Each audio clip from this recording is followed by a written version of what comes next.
Ya tentu kita tidak ingin dijajah itu tentu ya. Tapi kita ini selalu latah. Wah kalau ekonomi jatuh kita makan apa? Kalau kita dijajah kita tidak perlu seperti itu. Rahmatnya Allah Ta'ala itu akan adrokatna. Rahmatnya Allah Ta'ala akan menemukan kita. Apapun kondisi kita, apapun keadaan. Ini cara berpikir tauhid. Sehingga Nabi itu tidak pernah bayangkan umatku narata tunggoni piye, ditunggoni Allah. Di presiden A, enggak di bupati A, enggak di gubernur A, negara ini rusak. Mungkin betul dari segi jejak rekamnya A ini bagus. Tapi pertanyaannya secara tauhid, bagaimana Anda menggantungkan kesejahteraan sama makhluk? Kamu nggak pernah terusik begitu kan para intelektual? Itu kan melukai. Bagaimana mungkin Anda menggantungkan kesejahteraan dengan seorang makhluk? Wah kalau di presiden A pasti Indonesia makmur, kalau bupati A pasti Sleman makmur, pasti Bantul makmur.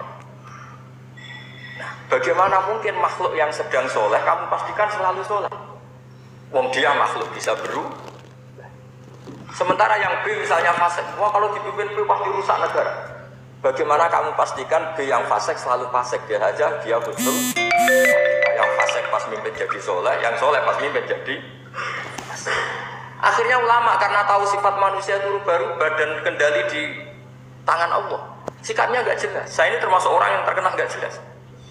Karena kalau ditanya, Gus sampai milih presiden mana, bakti mana? Sanad pangeran sing dadi ya kula ya. Wah, anut pangeran yo kacau. Wah, luwe kacau menen anut pangeran kata saya. Ini kan sudah agak sambung karena pikirannya ulama. Memang nggak beda, cara berpikir ulama itu beda.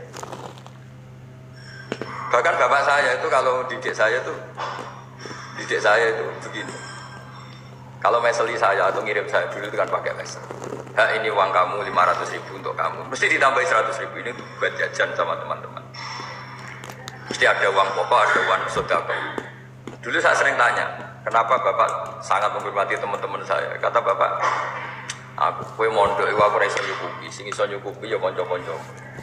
Ternyata betul, rata-rata anak kuliah atau anak mondok, uang pribadinya kan 8 hari dari dikirim sudah habis. Berarti kan masih 22 hari kok bisa hidup, itu kan barokahnya teman-teman itu. Malah yang agak beling itu 1 hari sudah habis, berarti ada 29 yang bergantung sana sini.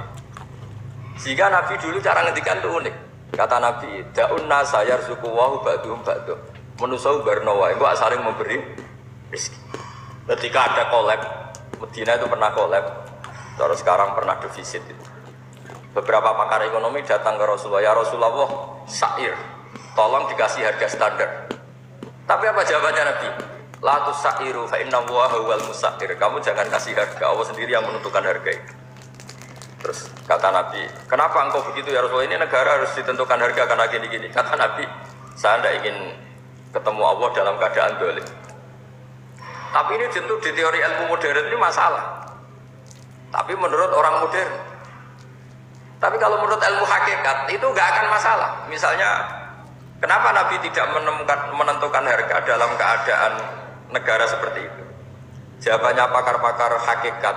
Ya saya ulang lagi pakar-pakar hakikat begini. Misalnya ada orang menimbun supaya nanti harganya mahal ya. Terus ditimbun terus sampai nunggu harganya mahal. Lama-lama dia sadar kalau timbunannya nggak ada gunanya karena ternyata orang nggak beli. Nah, ketika orang nggak punya kemampuan beli, yang menimbun juga tidak punya uang. Nah, tapi kalau sampean tanya, tapi Gus Nara tuku barang pokok kan kita mati karena kehabisan stok. Itu masalah tauhid Anda. Bagaimana mungkin kamu membayangkan seorang makhluk tidak bisa hidup atau nggak dapat rezeki? Nabi itu orang yang sampai ke derajat hakikat, dari nggak pernah bayangkan gitu. Saleh sampean jadi orang yang tauhidnya masalah. Sehingga terus bayangkan, wah kalau negara ini keos, wah kita makan apa? Kalau negara nggak stabil, wah kita gimana? Itu tidak bisa seperti itu. Dulu ketika kita dijajah Belanda, itu kiai-kiai kita, Mbah Hasyim Asy'ari, Mbah Ahmad Dahlan, mondoknya di Mekah. Sampai alim alama, dua beliau, Mbah Hasyim sama Mbah Ahmad Dahlan itu ngajinya sama-sama Syekh Khotib Minangkabau. Cuma Mbah Hasyim lebih menekuni ke Syekh Mahfud Termas, yang satu menekuni Syekh Khotib Minangkabau. Jadi dua beliau itu ngaji di guru yang sama. Mbah saya, buyut saya itu ya sudah mondok Mekah. Itu zaman dijajah Belanda. Sekarang kita agak dijajah, nggak mondok di sana. Buyut saya itu zaman itu sudah haji. Buyut kelima saya itu dulu kalau ingin cari tempat yang teduh itu masuk ke gua. Itu masuk gua itu hanya kepalanya saja. Kakinya masih di luar. Karena gua di Arab tidak seperti gua di sini. Kalau gua di sini kan orang bisa masuk semua. Kalau gua Arab kan hanya celah-celah batu-batu besar. Sehingga ketika Rasulullah hijrah ke Madinah, singgah di Gua Sur, kata Abu Bakar gimana? Andai kan yang ada orang kafir di depan gua, kata Abu Bakar gimana? Andai kan mereka melihat kakinya, pasti melihat kita. Karena gua di sana itu satu tubuh tidak bisa masuk penuh. Kalau gua di sini kan ada yang mobil saja bisa masuk. Nah itu bahasa ya kalau mau istirahat itu masuk gua, separuh badan di dalam gua, separuhnya masih di. Nah sekarang terus kita bilang, wah kalau kita negara tidak stabil, kita haji kemana dulu? Zaman dijajah Belanda ya kita bisa haji. Soal kebahagiaan, nenek moyang pulau jenengan tuh anaknya banyak. Dijajah Belanda, jajah Jepang ya nyatanya anaknya banyak-banyak. Itu kira-kira bahagia apa enggak? Nah artinya gini ya, tentu kita tidak ingin dijajah itu tentu ya. Tapi kita ini selalu latah. Wah kalau ekonomi jatuh kita makan apa? Kalau kita dijajah kita tidak perlu seperti itu. Rahmatnya Allah Ta'ala itu akan adrokatna. Rahmatnya Allah Ta'ala akan menemukan kita. Apapun kondisi kita, apapun keadaan kita. Ini cara berpikir tauhid. Sehingga Nabi itu tidak pernah bayangkan umatku narata tunggoni piye, ditunggoni Allah. Sehingga masyhur dalam hadis-hadis sahih, la tazalu ta'ifatun min ummati dhahirina 'alal haq la yadurruhum man khadalahum wala man khalafahum wala man nawa'ahum. Selalu di umatku ada kelompok-kelompok yang selalu membela kebenaran dan tidak akan terkalahkan oleh kesesatan di akhir zaman. Kenapa? Cara berpikir orang tauhid itu sederhana begini. Allah menamakan dirinya Al-Hadi, penunjuk jalan. Dan sifat Allah pasti nafidah karena Allah tidak terkalahkan. Sama seperti Allah menyifati dirinya Ar-Razzaq, Ar-Razik yang memberi rezeki. Maka orang segoblok apapun, selumpuh apapun, selemah apapun tetap dapat rizki. Sama, Allah mensifati dirinya Al-Hadi, memberi petunjuk. Maka zaman serusak apapun orang tetap dapat petunjuk. Sehingga kita tidak perlu khawatir, wah nanti zaman kalau sudah rusak nasib Islam gimana? Ya coba sekarang nasib Islam gimana? Ya baik-baik saja. Dulu ditunggu wali songo ya banyak orang Islam. Sekarang nggak usah wali songo, ditunggu dosen-dosen yang ngajar aja nunggu digaji. Kiai pidato ya ada yang beri salam tempel. Itu kalau nuruti definisi ikhlas itu tidak ada masuk. Tapi meskipun demikian agama juga jalan. Kenapa agama ini jalan? Karena Allah Al-Hadi, penunjuk jalan. Ketika Allah mensifati dirinya penunjuk jalan dan sifatnya Allah pasti nafidah, pasti terjadi. Karena Allah tidak pernah gagal. Sehingga agama ini akan ada terus sampai akhir zaman.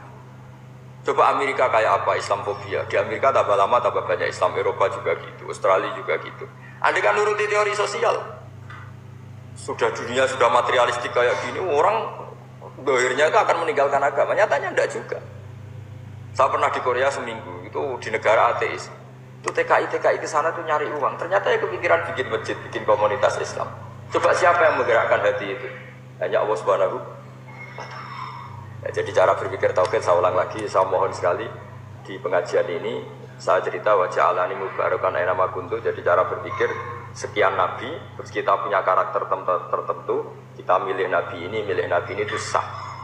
Karena ulama ummati ka'ambiyai Bani Israel. Ulama umatku itu ibarat kayak nabi Bani Israel. Jadi ada yang milih tadi, seperti Nabi Isa fokusnya ngurusi orang-orang nakal.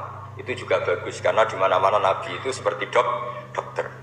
Tapi Nabi Yahya hanya berkawan sama orang-orang soleh. Kita tahu berkawan orang fasik itu resiko ketularan. Iman pas-pasan wae kancanan orang fasik kan taqabbalallahu minna minkum gitu. Wong kamu sendiri tidak sehat-sehat amat berteman orang penyakitan kan bahaya. Tapi kalau kamu sebagai dokter kok hanya berteman orang sehat, lalu kamu penelitiannya gimana? Masa saya dokter spesialis pernah penelitian, semua orang sehat saya pernah saya teliti. Itu dokter aneh apa enggak? Saya dokter spesialis TBC, spesialis paru-paru. Yang kamu teliti siapa? Semua orang sehat. Pernah meneliti yang sakit? Tidak pernah. Kan ya jadi dokter aneh.